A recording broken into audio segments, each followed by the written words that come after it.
સ્વાગત છે મિત્રો એક નવા વિડીયોની અંદર। તો આજે આપણે પહોંચી ગયા છે બાલાકા તીર્થ, જ્યાં શ્રી કૃષ્ણ ભગવાને એમના અંતિમ શ્વાસ લીધા હતા તે જગ્યા પર। તો આજે તે મંદિરના તમને દર્શન કરાવવાના છે। તો હવે આપણે મંદિર તરફ આગળ વધવાનું શરૂ કરીશું, બરાબર છે મિત્રો। તો આજે તમને બાલાકા તીર્થ એટલે કે ભગવાન શ્રી કૃષ્ણએ આ જગ્યા પર અંતિમ શ્વાસ લીધા હતા તે જગ્યાનો પૂરો ઇતિહાસ તમને જણાવવાના છે। તો મિત્રો વિડીયોમાં અંત સુધી જોડાયેલા રહેજો।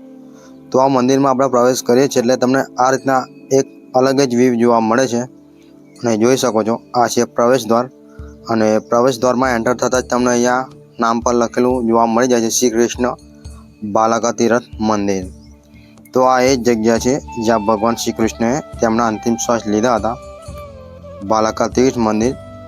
અને સૌરાષ્ટ્ર સોમનાથ મંદિરથી માત્ર 5 કિલોમીટરના અંતરે આ મંદિર આવેલું છે। ભગવાન શ્રી કૃષ્ણ આ મંદિરમાં બનેલી ભગવાન શ્રી કૃષ્ણની જે મૂર્તિ છે તે ભગવાન શ્રી કૃષ્ણના અંતિમ શ્વાસ દર્શાવે છે। આ સ્થળનું નામ બાલાકા તીર્થ એટલા માટે પાડવામાં આવ્યું કારણ કે આ એ જ સ્થળ છે જ્યાં ભગવાન શ્રી કૃષ્ણને ભાલો વાગ્યો હતો।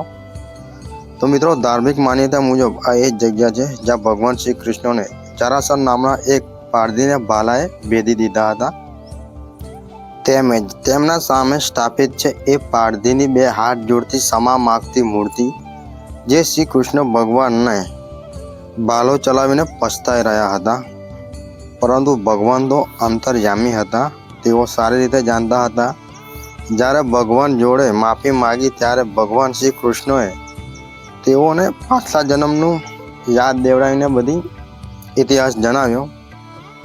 તે જ આ બધી મૂર્તિઓ દર્શાવેલી છે, જોઈ શકો છો તમે। અહીંયા એમને ભાલો વાગ્યો હતો તે મૂર્તિ અહીંયા દર્શાવેલી છે અને ક્ષમા માગતી મૂર્તિ પણ દર્શાવેલી છે, તમે જોઈ શકો છો આપણાના વિડીયોના માધ્યમથી। અને અહીંયા હજારોની સંખ્યામાં ભક્તો દર્શને આવે છે, જોઈ શકો છો। અને આ પેડની પણ પૂજા કરવામાં આવે છે। તે સમયથી અત્યાર સુધી આ મંદિર એ ગાથા દર્શાવે છે, જોઈ શકો છો તમે। અને અહીંયા તમને મહાદેવનું શિવલિંગના પણ દર્શન થાય છે, તો અહીંયા પણ તમે દર્શન કરી શકો છો। અને પાછળ તમને આ વિશાળ કુંડ જોવા મળે છે, જુઓ। તો આ કુંડમાં મિત્રો તમે સ્નાન પણ કરી શકો છો, જોઈ શકો છો। અને આ રીતના પણ વૃક્ષ પણ અહીંયા જોરદાર તમને જોવા મળી જાય છે, જુઓ।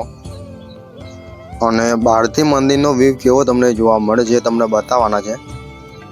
તો કોમેન્ટની અંદર જય શ્રી કૃષ્ણ લખવાનું ભૂલતા નહીં મિત્રો, કેમ કે મંદિરની બહારનો વ્યૂ તમને હવે બતાવીશું, તો જોઈ શકો છો આ છે મંદિરના બહારનો વ્યૂ। એકદમ અલગ જ તમને વ્યૂ જોવા મળે છે, જુઓ।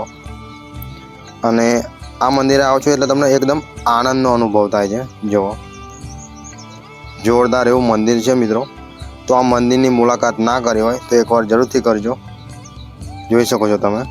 તો મંદિરમાં બસ આટલું જ। તો આટલેથી વિડીયો આપણે સમાપ્ત કરીએ છીએ। જો તમને સારો વિડીયો લાગ્યો હોય તો લાઈક, શેર, સબસ્ક્રાઈબ જરૂર કરજો મિત્રો। જય માતાજી।